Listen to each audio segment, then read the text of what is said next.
Levez vos yeux en haut. Dans le monde, mais pas du monde. 3 mai. Si vous étiez du monde, le monde aimerait ce qui est à lui. Mais parce que vous n'êtes pas du monde, et que je vous ai choisi du milieu du monde, à cause de cela le monde vous hait. Jean 15, 19. Le Seigneur, notre Sauveur, connaissait chaque facette des expériences que ses disciples rencontreraient, et tous les conflits qui les assailleraient.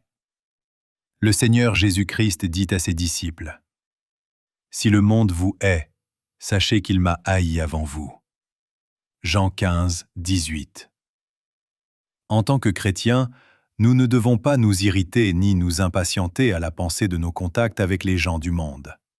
Ils ne possèdent pas la croyance en la vérité. Aussi, quoi qu'ils disent ou fassent, gardez votre calme.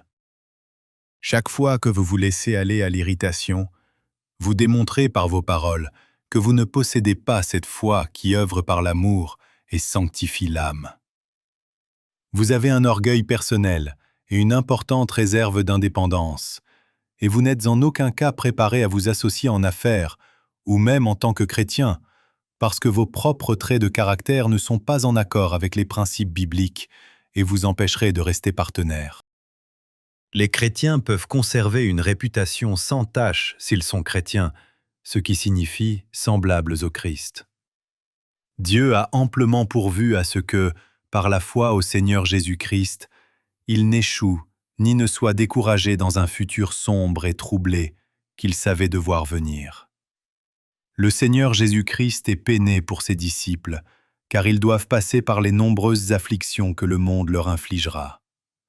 Il les prépare pour ce temps d'épreuve, où ils seront vivement tentés de perdre leur foi, en présentant à leur esprit les aspects prometteurs de l'avenir. Il mêle les traits lumineux et remplis d'espoir aux perspectives les plus sombres. Quand sera venu le Consolateur, que je vous enverrai de la part du Père, l'Esprit de vérité, qui vient du Père, il rendra témoignage de moi. Verset 26. Il leur annonce alors qu'ils collaboreront aussi avec le Saint-Esprit. La grande source de leur force, qui est notre immuable consolation, espoir et courage, serait toujours à leur portée. Ils seraient les témoins du Christ.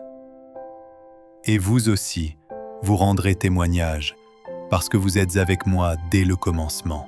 Verset 27. Ils seraient ses fidèles représentants aux yeux d'un monde apostat. Tout en étant dans le monde, ils ne sont pas du monde, mais ils rendent un témoignage loyal contre le mal qui s'insinue dans le monde, avec ses plans contraires à la vérité et à la justice.